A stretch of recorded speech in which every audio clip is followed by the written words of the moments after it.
Doctor slump episode 3। दोस्तों, episode का start होता है साल 2009 को दिखाते हुए, पर हमें बताया जाता है कि जन्वुक की लाइफ न्यूल के आने से पहले बहुत ही अच्छी थी। वो अपने स्कूल में एकमात्र ऐसा स्टूडेंट था जिसके नंबर 1 मार्क्स आया करते थे। वो अपने फैमिली में, रिलीजियन में, यहाँ तक कि पूरी कंट्री में टॉप मार्क्स लाया करता था। और तो और उसके क्लासमेट भी उसे बहुत ही पसंद करते थे, क्योंकि वो बाकी सबके लिए भी नोट्स बना दिया करता था, जिससे पढ़ाई में उनकी भी हेल्प हो जाती थी। और तो और वो बाकी चीजों में भी अच्छा था, जैसे कि स्पोर्ट और बाकी एक्टिविटीज। स्कूल में इतना पॉपुलर हो गया था कि सभी लोग उसे खाना भी ऑफर किया करते थे, और लड़कियां तो उसकी दोस्त बनने के लिए मरा करती थी। पर एक दिन वो दिन आया जब उनके क्लास में न्यूल पता नहीं कहां से आ टपकी, और उसने तो पहले उसे सीरियसली नहीं लिया था। लेकिन जब उनके फर्स्ट टेस्ट का रिजल्ट आया तो वो अपने लाइफ में पहली बार सेकंड नंबर पर आया, और उस इंसिडेंट ने उसे फास्ट होने के लिए मजबूर कर दिया। न्यूल एक्स्ट्रा पढ़ाई करने के लिए दौड़ कर जाया करती थी। उसे वॉशरूम जाना ना पड़े इसलिए वो ड्राई कॉफी खाया करती थी। ऐसी लड़की उसने कभी नहीं देखा जो पढ़ाई के साथ इतना ऑब्सेस्ड हो।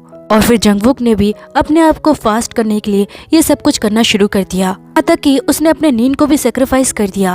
लंच करते टाइम भी जब जंगवुक खाना ले रहा था तब न्यूल समय बचाने के लिए सिर्फ बनाना ही खाती थी। ये देखकर जंगवुक खाना तो छोड़ो, वो बनाना भी नहीं खाता। आगे देखते जंगवुक जब देर रात तक लाइब्रेरी में पढ़ रहा था तो उसकी आंखें सोने के लिए तड़प रही थी। अब तक बहुत रात भी हो चुकी थी, इसलिए जंगवुक अपना सामान पैक करके घर जा रहा था। लेकिन तभी वो देखते कि एक डेस्क की लाइट जल रही है। जब वो वहाँ जाता है तो देखते हैं कि न्यूल अभी तक पढ़ाई कर रही है, और उसका चेहरा देख के लग रहा था कि नींद तो उसे दूर दूर तक नहीं आ रही। आखिर ये कैसी लड़की है जिसे नींद भी नहीं आती। अब जब वो यहाँ पर बैठी थी तो जंगवुक घर कैसे जा सकता है। वो न्यूल को इशारा करता है, तुम जब तक यहाँ पर पढ़ोगी तब तक मैं भी यहाँ पर पढ़ूंगा। इस तरह वो उसी के अपोजिट वाले डेस्क में फिर से अपनी पढ़ाई शुरू कर देता है। कल इस तरह से जग जग के पढ़ाई करने से जंगवुक की हालत बहुत ही खराब हो जाती है। अगले दिन जब उसे क्लास में देखते हैं तो उसकी हालत ऐसी थी जैसे कि वो कोई ज़ॉम्बी बनने वाला हो, पर फिर भी वो न्यूल को देखकर अपने आप को मोटिवेट कर रहा था। आगे जैसे ही क्लास डिसमिस होती है तो जंगवुक खड़ा होता है और उसे फील होता है जैसे कि वो अभी इसी वक्त गिरने वाला है। लेकिन उससे पहले न्यूल बेहोश होकर गिर जाती है, और उसके तुरंत बाद जंगवुक भी चक्कर खाकर नीचे गिर पड़ता है। लेकिन अभी भी उसे इस बात का दुख था कि वो बेहोश होने पर भी सेकंड नंबर पर आया। आगे जब स्कूल के रेस्ट रूम में इन दोनों की आंखें खुलती है तो ये दोनों एक दूसरे को देखते हैं, और जंगवुक उससे पूछता है क्या वो ठीक है। वो उससे अच्छी अच्छी बातें करने लगता है, लेकिन न्यूल उसकी तरफ देखती है, फिर सीधा देखती है, फिर ब्लैंकेट से वो अपना हाथ निकालते हुए एक छोटी सी नोटबुक निकालती है। इसमें उसने छोटे छोटे नोट्स बना रखे थे कि कभी ऐसी नौबत आए तो वो लेटे लेटे पढ़ाई कर सके। और ये देखकर तो जंगवुक की और भी लग जाती है, ये आखिर है कैसी लड़की जो बीमार होने के बाद भी पढ़ रही है। जंगवुक उसे इग्नोर करके दूसरी साइड होकर सो जाता है। कुछ घंटों बाद जब वो उठता है तो देखता है कि न्यूल यहाँ पर नहीं है। तभी उनके टीचर्स उसे देखने के लिए चले आते हैं, और वो उससे पूछते क्या वो ठीक है। लेकिन जंगवुक उनसे पूछता है कि न्यूल कहाँ पर है, और टीचर बताते हैं कि वो तो अपने इंटेंसिव क्लास लेने के लिए चली गई। और ये सुनकर जंगवुक और भी क्रेजी हो जाता है, क्योंकि वो किसी तरह अपने केयरनेस को छिपा नहीं पाया, इसलिए उसने उससे पूछ लिया कि वो ठीक है। लेकिन वो तो इतनी रूड लड़की है कि उसने उससे पूछा भी नहीं कि वो ठीक है कि नहीं। वो उसे इस हाल में छोड़कर ही अपनी क्लास अटेंड करने के लिए चली गई। जंगवुक चिल्लाकर खड़ा होता है और कहता है, अब देखता हूँ तुम मुझसे कैसे आगे निकलती हो। इसी के साथ हम प्रेजेंट में पहुंच जाते हैं, जहाँ पर सुबह हो चुकी थी, और जंगवुक को लास्ट नाइट अच्छे से याद आता है कि कल रात को उन दोनों ने पीकर कितना हंगामा मचाया था। इस वजह से दोनों को एम्बेरस फील हो रहा था कि वो दोनों एक दूसरे को फेस कैसे करेंगे, और जैसा सोचा था वैसा ही होता है। जब जंगवुक नीचे आ रहा था तो न्यूल उसे देख लेती है और ट्रक के पीछे छुप जाती है। लेकिन ट्रक भी ज्यादा देर के लिए कहाँ रुकने वाला था, वो तो अपना सामान लेके वहाँ से निकल जाता है, और न्यूल सामने खड़ी रह जाती है। वो अपना सिर झुकाते हुए जंगवुक को हेलो करती है, और जंगवुक भी एम्बेरस होकर उससे कहता है, बहुत दिनों से तुम्हें देखा नहीं। तो न्यूल कहती है, कल रात को हमने साथ में ड्रिंक किया था। इसके बाद वो दोनों ही एक दूसरे से कहते हैं कि कल रात को जो कुछ हुआ वो दोनों ही नशे में थे। उन दोनों ने जो भी हरकत की वो दोनों इस बात को यही रोक देंगे। लोग अक्सर जब नशे में होते हैं तो ऐसी गलतियां हो जाती है। दोनों ही एक दूसरे से कहते हैं तो हम एक दूसरे के सामने से अब गेट आउट हो जाते हैं। आगे न्यूल जब घर के अंदर आती है तो सामने उसकी मॉम बैठी हुई थी। तभी यहाँ पर न्यूल का छोटा भाई नामदा आता है, और वो न्यूल से कहता है, मैंने सुना है तुम्हें डिप्रेशन है, और कल तुम्हारी मॉम के साथ फाइट भी हो गई थी। देखो मैं भी जॉबलेस हूँ और मुझे डिप्रेशन नहीं है, तुम भी जॉबलेस हो तो रेस्ट करो। तभी वॉल्सुन कहती है, तुम इस तरह से अपनी बहन के सामने बात क्यों कर रहे हो। नामदा कहता है, ये जरूरी है, हमें उसके साथ खुलकर बात करना चाहिए ताकि वो जल्दी से रिकवर कर सके। और इसमें हमें भी उसकी हेल्प करना चाहिए। इसके बाद वो अपनी मॉम से डिनर के बारे में पूछने लगता है कि आज रात को क्या खास बनने वाला है। वो देखता है कि आज रात को भी स्प्राउट बनने वाले हैं। वो अपने मॉम को कुछ स्पेशल बनाने का ऑर्डर दे देता है तो उसकी मॉम उसकी पिटाई करने में लग जाती है और न्यूल पीछे से अपने कमरे में चली आती है। थोड़ी देर बाद उसकी मॉम भी आती है, वो भी न्यूल की दवाइयाँ लेकर, और वो न्यूल को बताती है कि उसके कमरे में से उन्हें दवाई मिली थी, से उसके मेडिसिन लेने का टाइम हो चुका है। इसके बाद वो इमोशनल होने लगती है और न्यूल उनसे कहती है कि वो इमोशनल ना हो, वो मेडिसिन ले लेगी। कुछ घंटों बाद जब न्यूल मार्केट से लौटती है तो ये तीनों मिलकर उसे सरप्राइज पार्टी देते हैं और इस पार्टी का नाम होता है डिप्रेशन पार्टी। अंकल यहाँ पर लगभग रोने वाले थे, लेकिन वो दोनों मिलकर उसे चुप करा देते हैं क्योंकि उन्होंने प्रॉमिस किया था कि वो न्यूल के सामने नहीं रोएंगे। टेबल में देखते हैं कि उन्होंने न्यूल के लिए हर तरह का खाना बनाया था। सबसे बचने के बाद न्यूल जब अपने कमरे में आती है तो सोचती है कि ये सब लोग तो मेरे पीछे हाथ धोकर पड़ गए। जिसके बाद वो ली होंग को कॉल लगाती है और उसे पूछती है कि वो क्या कर रही है। तो ली होंग बताती है कि वो तो बहुत ही बिजी है क्योंकि उसे कुछ ही देर में सर्जरी करने जाना है। तो न्यूल उससे पूछती है कि वो फ्री होने के बाद उसके साथ बाहर जाएगी। इस पर ली होंग बताती है उसकी नाइट शिफ्ट है तो वो तो नहीं आ पाएगी, और अगर वो इतना ही बोर हो रही है तो उसने अपनी जॉब को क्यों छोड़ दिया।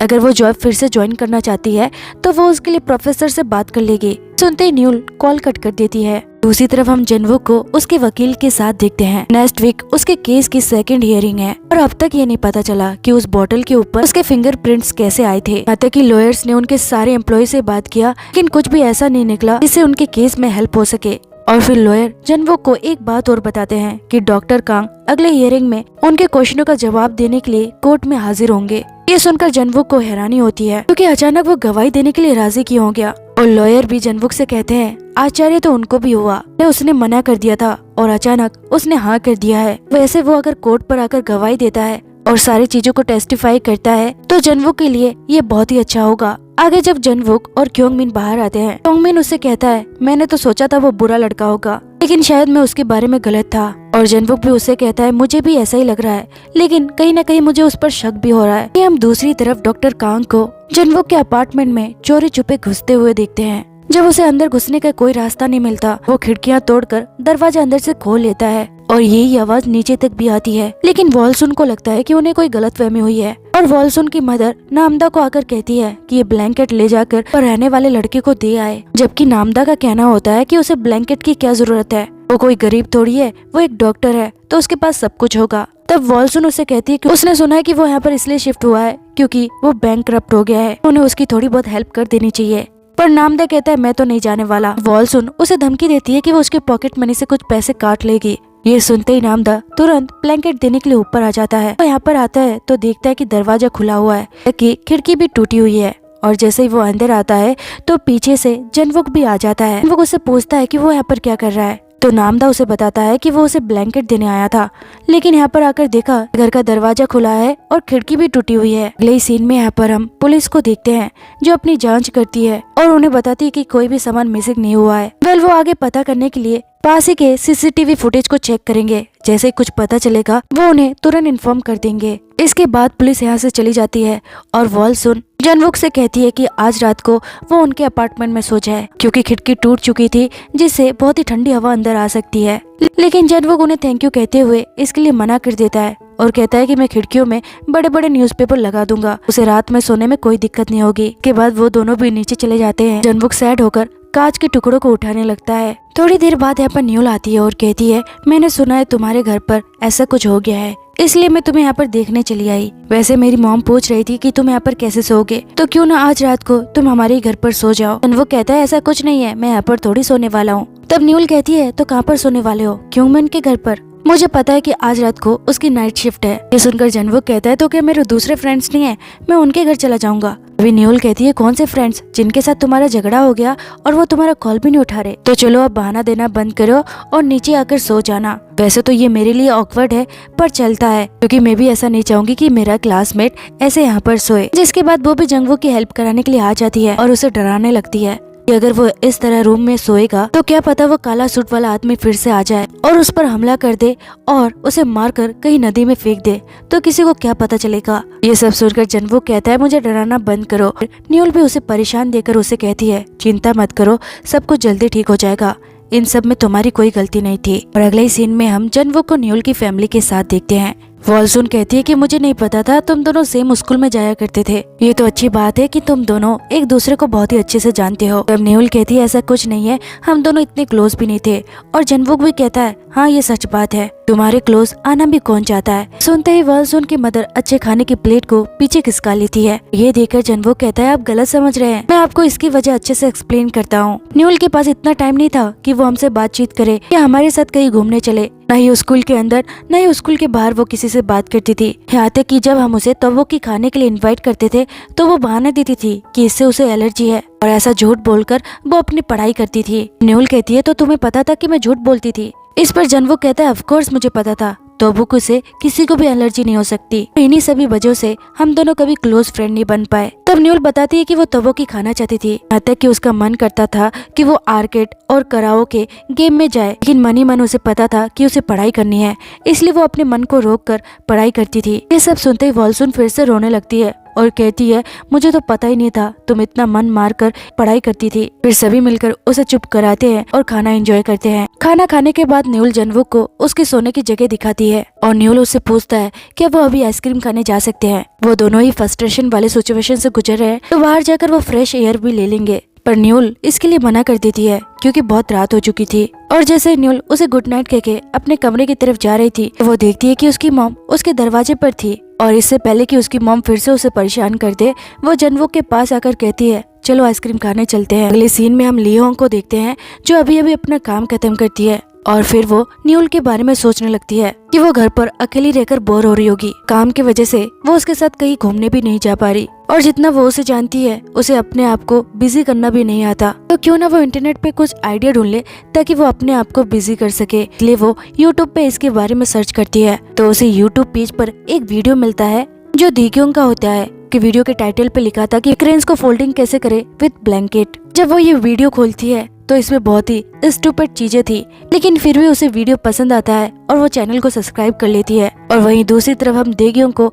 अपने क्लिनिक से बाहर निकलते हुए देखते हैं। जैसे उसके फोन में नोटिफिकेशन आता है, नोटिफिकेशन खोलकर देखता है और वो देखता है कि उसे एक सब्सक्राइबर मिला। ये देखते ही वो जोर से चिल्लाता है और उसके पास की सभी नर्स हैरान होकर उससे पूछती क्या हुआ, और फिर वो बताता है कि उसे अपना पहला सब्सक्राइबर मिला। दरअसल उसने पहले से एक YouTube चैनल खोल रखा है, लेकिन वो सिर्फ फालतू है और उसमें उसके 5 सब्सक्राइबर है जो उसके खुद के जानकार के लोगों का ही है, और ये उसका पहला सब्सक्राइबर था जो उसके जानकार की नहीं है। ये सुनकर बाकी लड़कियां तो उसे इग्नोर कर कर चली जाती है और वो प्रोफाइल खोलकर देखता है जिसमें सब्सक्राइबर का नाम था लीहोंग, और फिर वो एक्साइटेड होकर अपने नए सब्सक्राइबर के बारे में सोचने लगता है और उसी के पास से हम लीहोंग को गुजरते हुए देखते हैं। दूसरी तरफ हम जनवुक और न्यूल को आइसक्रीम खाते हुए देखते हैं, जहाँ पर जनवुक कह रहा था कि उसे अच्छा फील हो रहा है कि वो अपने फ्रेंड के साथ यहाँ पर बैठकर आइसक्रीम खा रहा है। इस पर न्यूल कहती है हम दोनों फ्रेंड्स नहीं है, हम दोनों नॉर्मली बस क्लासमेट है। वो कहता है तो फिर इनमें डिफरेंस क्या है, चलो तुम मुझे अपना फ्रेंड नहीं मानना चाहती तो मत मानो। तभी हम इनके सामने से एम्बुलेंस को जाते हुए देखते हैं और ये देखकर न्यूल सैड हो जाती है क्योंकि उसे अपने जॉब से बहुत ही प्यार था, लेकिन अब वो जॉबलेस है। फिर जनवुक उसे अच्छा फील कराने के लिए उससे कहता है वो जॉबलेस नहीं है, बस थोड़ी टाइम के लिए फ्री है, तो क्यों ना वो कुछ फन करे। फिर वो उसे पूछता है कि वो ऐसा क्या करना चाहेगी जिससे उसे अच्छा फील हो। तो न्यूल कहती है मैं निबंध लिखना पसंद करूंगी, फ्री टाइम में जब मैं ये सब लिखती हूँ और पढ़ती हूँ तो मुझे बहुत ही अच्छा फील होता है। फिर जनवुक कहता है ये पढ़ने लिखने की बात छोड़ो, तुम वो सब करो ना जो तुम स्कूल में करना चाह रही थी, जैसे कि तुम तंबाकू खाना चाहती थी, अकाडे और कराओके गेम भी खेलना चाहती थी, तो अब से तुम वही सब करोगी। जिसके बाद वो उसे तंबाकू खाने के लिए ले जाने लगता है। इस पर न्यूल कहती है कि उसे नहीं खाना क्योंकि वो अभी खाना खाई है तो उसे बिल्कुल भी भूख नहीं है। जब जनवुक उसे जबरदस्ती तंबाकू खाने ले जाता है तो सबसे ज्यादा न्यूल ही तंबाकू खाती है और अपने ज्ञान के वौछार देने लगती है कि जब कोई स्ट्रेस में हो तो उन्हें अपने मनपसंद का खाना भी खाना चाहिए। पहले इसके बाद जनवुक आर्केड गेम के बारे में बात करने लगता है तो न्यूल कहती है ये तो बहुत ही ओल्ड फैशन है, वहाँ पर जाकर हम क्या करेंगे। लेकिन अगले ही सीन में हम दोनों को यहाँ पर देखते हैं न्यूल इतने सारे गेम देखकर पागलों की तरह हर गेम खेलना शुरू कर देती है। और जब सॉन्ग गाने की बारी आती है तो वो एक बहुत ही पुराना सा पोएम गाने लगती है तो सिर्फ जनवुक किसी तरह बर्दाश्त कर रहा था, और जब ये उससे बर्दाश्त नहीं होता तो वो कैंसिल का बटन दबा देता है और कहता है मैंने गलती से ये बटन दबा दिया। फिर वो उसे कहता है क्यों ना तुम आज के सॉन्ग गाओ जैसे K-pop सॉन्ग। तब न्यूल उसे कहती है दरअसल मैंने K-pop सॉन्ग नहीं सुना क्योंकि मैं सॉन्ग सुनकर अपना टाइम वेस्ट नहीं करना चाहती थी, लेकिन मुझे अब लग रहा है कि मुझे कुछ सॉन्ग सुन लेने चाहिए थे। जनवुक उसे सॉन्ग सिखाने के लिए K-pop डांस स्टेज पर लेकर जाता है, जहाँ पर बीट और म्यूजिक के साथ डांस करना होता है। और यहाँ पर ये दोनों काफी मस्ती करते हैं कि वो दोनों जब घर लौट रहे थे तो वो दोनों अपनी लाइफ की सारी गलतियाँ एक्सप्लेन करने लगते हैं। तब जन-वूक आखिर में कहता है हम दोनों को ब्रेक ले लेना चाहिए क्योंकि हम दोनों रॉक बॉटम तक पहुंच चुके हैं। आगे जब जन-वूक अपने रूम में आता है तो वो न्यूल के बारे में सोचता है कि उसे पता नहीं था कि न्यूल का दूसरा साइड इतना अच्छा है। देखा जाए तो वो मन से इमोशनल भी है और वो किसी का कैरेक्टर भी अच्छे से जज कर सकती है और तो और वो थोड़ी बहुत क्यूट भी है। ये सब सोचकर जब वो स्माइल कर रहा था तो वो होश में आता है और कहता है क्यूट? किसने कहा क्यूट? दूर दूर तक वो क्यूट नहीं है। लगता है मैं ये सब बातें इसलिए कर रहा हूँ क्योंकि मैं बीमार हो रहा हूँ। ये दूसरी तरफ न्यूल जन-वूक के बारे में सोच रही थी कि उसने जैसा उसके बारे में सोचा था वो वैसा तो नहीं है। आज उसने तोबो की खाई अपने मनपसंद गेम खेला और जन-वूक की वो लाइन कि हम दोनों ब्रेक लेते हैं क्योंकि हम दोनों रॉक बॉटम तक पहुंच चुके हैं, ये तीनों वर्ड फालतू है पर फिर भी ये तीनों वर्ड उसे बहुत ही पीसफुल फील करवा रही है। अगले मॉर्निंग न्यूल जन-वूक के पास दौड़कर आती है और उसे अपना फोन दिखाते हुए कहती है कि उन्होंने मेरी पेमेंट लो कर दी है। प्रोफेसर ने आगे रिपोर्ट दी कि मैं कॉन्ट्रैक्ट वर्कर थी, यानी कि वो फुल टाइम एम्प्लॉय नहीं थी। ये सुनकर जन-वूक कहता है इसका मतलब उन्होंने तुम्हें बिना बताए कॉन्ट्रैक्ट वर्कर की लिस्ट में शामिल कर दिया। ये तो उन्होंने बहुत ही बुरा किया और इस वजह से न्यूल को फुल पेमेंट उसकी नहीं मिल पाती। वो गुस्सा होकर कहती है अभी जाकर उसे बताऊंगी मैं। तभी जन-वूक उसका हाथ पकड़ लेता है और कहता है मुझे पता है तुम गुस्से में हो पर अगर तुम फिर से ये सब करोगी तो आगे फिर से इस फील्ड में काम नहीं कर पाओगी और तुम जानती हो कि इस फील्ड में बातें जल्दी फैलती है। फिर न्यूल समझते हुए कहती है तुम ठीक ही कह रहे हो। और वही न्यूल अपने को वर्कर से मिलने के लिए हॉस्पिटल आती है क्योंकि कॉन्ट्रैक्ट वर्कर लिस्ट के नाम पर उसके अलावा 2 लोगों के नाम और थे। वो उनसे बात करती है और कहती है तुम दोनों के साथ भी बहुत ही बुरा हुआ, हम मिलकर इसके लिए कंप्लेंट करेंगे। लेकिन तभी वो दोनों कहते हैं हम कोई कंप्लेंट नहीं करना चाहते, हम नाराज जरूर है पर हम कुछ नहीं कर सकते। तुम्हारे लिए तो आसान होगा क्योंकि तुमने जॉब ऑलरेडी क्विट कर दी है, लेकिन हम दोनों ये रिस्क नहीं ले सकते। न्यूल हमें ऐसे नहीं मिलना चाहिए। अगर प्रोफेसर ने हमें तुम्हारे साथ देख लिया तो ना जाने वो आगे हमें क्या पनिशमेंट देंगे। न्यूल भी उनकी प्रॉब्लम समझकर उन दोनों से माफी मांगती है। वही जन-वूक कमरे में बैठकर न्यूल के बारे में सोच रहा था कि उसके पास तो उसका नंबर भी नहीं है। फिर वो सोचता है कि कम से कम उसकी फैमिली को उसे थैंक्स तो कहना चाहिए। और अगले ही सीन में देखते हैं कि वो फ्रूट खरीद कर ले आता है और जैसे ही वो न्यूल के घर पर उन्हें देने जा रहा था तो अंदर हम नामदा और उसकी मॉम को बात करते हुए सुनते हैं। उन्हें भी जन-वूक के केस के बारे में पता चल गया था और जैसे लोग उसके बारे में गॉसिप कर रहे थे वो भी ऐसा ही सोचने लगते हैं कि इन सारे केस में वही गिल्टी होगा, इसलिए तो वो अब तक कुछ भी प्रूफ नहीं कर पाया। कहीं वो इन सब मैस में न्यूल को भी ना घसीट ले। वैसे ही वो पहले से डिप्रेशन में रहती है और बाहर से जन-वूक ये सब कुछ सुन लेता है। वे पीछे से न्यूल भी आ जाती है। अब न्यूल उसे रोकती इससे पहले जन-वूक ऊपर चला जाता है और न्यूल सीधे ही उसके पास आती है, उसे अपने सिचुएशन के बारे में बताती है। तो उसके कोवर्कर्स अब उससे मिलना भी नहीं चाहते। जन-वूक भी उससे कहता है कि तुम्हें यहाँ पर नहीं आना चाहिए और ये कहकर वो अंदर चला जाता है। के बाद न्यूल भी अपने घर पर आ जाती है। पर आते हुए उसकी मॉम जन-वूक के बारे में बात करने लगती है कि उसके ऊपर केस चल रहा है और हो सकता है कि वो गिल्टी भी हो, तो जितना हो सके वो उससे दूर रहे। तब जाकर न्यूल को पूरी बात समझ आ जाती है। आगे जन-वूक के पास उसके लॉयर का कॉल आता है और पता चलता है कि डॉक्टर कांग ने अचानक कोर्ट में गवाही देने से मना कर दिया है और अब तो उसका कांटेक्ट नंबर भी नहीं मिल रहा। अगर ऐसा होता है तो अगले हियरिंग में उनका केस और भी वीक पड़ जाएगा। इसी टेंशन की वजह से जन-वूक उसका कांटेक्ट नंबर निकाल कर वो रिसेंटली जहाँ पर काम कर रहा है वहाँ उसका पता लगाने के लिए जाता है, लेकिन वहाँ जाकर पता चलता है कि उसने आज ही रिजाइन कर दिया है। जैसे तैसे वो उसका न्यू कांटेक्ट नंबर निकालता है और उसे कॉल करता है, पर दूसरी तरफ हम डॉक्टर कांग को देखते हैं, वो कॉल नहीं उठाता। फिर जन-वूक लॉयर को इसके बारे में बताता है तो लॉयर कहता है कि अब वो कुछ भी नहीं कर सकते, उसे ढूंढना उनके लिए टाइम बर्बाद करना होगा। फिलहाल अगले हियरिंग की तैयारी पर ध्यान देना चाहिए। वही रात को हम न्यूल को देखते हैं, वो इस केस के बारे में डिटेल से पढ़ती है और सारी जानकारी निकालती है। और अगले मॉर्निंग जन-वूक की हियरिंग की डेट होती है, जहाँ पर जन-वूक बड़े उदास मन के साथ तैयार होकर पहुँचता है और केस शुरू की जाती है। फिर से उस पर तरह तरह के एलिगेशन लगाए जाते हैं और जन-वूक का वकील यहाँ पर अदालत से रिक्वेस्ट करता है कि उन्हें हियरिंग के लिए अगली तारीख दे दी जाए। उन्होंने कोर्ट को बताया था कि वो अगले हियरिंग पर डॉक्टर कांग को बयान देने के लिए पेश करेंगे। अचानक डॉक्टर कांग अपनी बातों से मुकर गए और वो कोर्ट पर हाजिर नहीं हुए, तो इस वजह से उन्हें केस को और पढ़ने के लिए थोड़ा वक्त दे दिया जाए। इससे पहले कि जज कोई भी फैसला सुनाते हैं, यहाँ पर न्यूल आ जाती है और वो आकर जन-वूक के वकील को कागज दिखाती है और फ्लैशबैक में देखते हैं कि न्यूल ने रात भर जागकर सिमिलर केस को ढूंढा, क्योंकि उसे मिल गया, वो भी हमारे इंडिया से। इंडिया में भी सेम ऐसा ही केस हुआ था जो जन-वूक के केस से बिल्कुल मैच खाता है। इन्हीं सभी सबूतों को इकट्ठा कर वो जल्दी कोर्ट पहुंच गई थी। जन-वूक का लॉयर उन कागजों को देखता है, एविडेंस को जज के सामने रखने जाता है, लेकिन तभी जज उन्हें अगली तारीख दे देते हैं और ये सुनकर न्यूल अपने मन में कहती है तो हर सीन मूवी की तरह नहीं होती, यहाँ पर सब कुछ एक साथ ही और बहुत ही जल्दी हो जाता है। आगे जब जनवुक कोर्ट से बाहर आ जाता है तो मीडिया की भीड़ उसके चारों तरफ थी, लेकिन उसी के साइड में वो न्यूल को देखता है। देखिए एक आदमी न्यूल से टकरा जाता है जिससे न्यूल गिर जाती है और वो आदमी तुरंत वहाँ से भाग जाता है। फिर जनवुक दौड़कर न्यूल के पास आता है और उसे जल्दी से उठाकर मीडिया से दूर ले जाता है। देखते हैं कि न्यूल के हथेली में चोट लग चुकी थी, इसलिए जनवुक उसे अपने क्लिनिक पर लेकर जाता है। यहाँ देखते हैं कि सब कुछ बंद पड़ा है। पहले यहाँ पर इतनी भीड़ हुआ करती थी कि जनवुक को बिल्कुल टाइम भी नहीं मिला करता था, लेकिन आज उसका क्लिनिक बिल्कुल सुनसान पड़ा हुआ है। इन सब बातों को छोड़ते हुए न्यूल के हाथों पर मलहम पट्टी करता है और उसे थैंक यू कहता है कि वो कोर्ट पर आई। न्यूल भी उसे थैंक यू कहती है और कहती है कि उसे भी उसके लिए कुछ करना था। फिर वो माफी भी मांगती है कि वो टाइम पर ये एविडेंस नहीं ला पाई, अगर वो ले आती तो शायद उन्हें अगली डेट नहीं मिलती। फिर न्यूल देखती है कि जनवुक बहुत ही सैड है तो उसे भी उसके लिए कुछ करना चाहिए, इसलिए वो उससे कहती है क्यों ना आज रात को भी हम पूरी रात जगे, इसके बाद हम अर्ली मॉर्निंग में सनराइज होते हुए देखेंगे। जनवुक कहता है अच्छा प्लान है। और आगे हम इन दोनों को सी साइड पर देखते हैं। सुबह के 6 बज चुके थे पर अभी भी सनराइज नहीं हुआ था।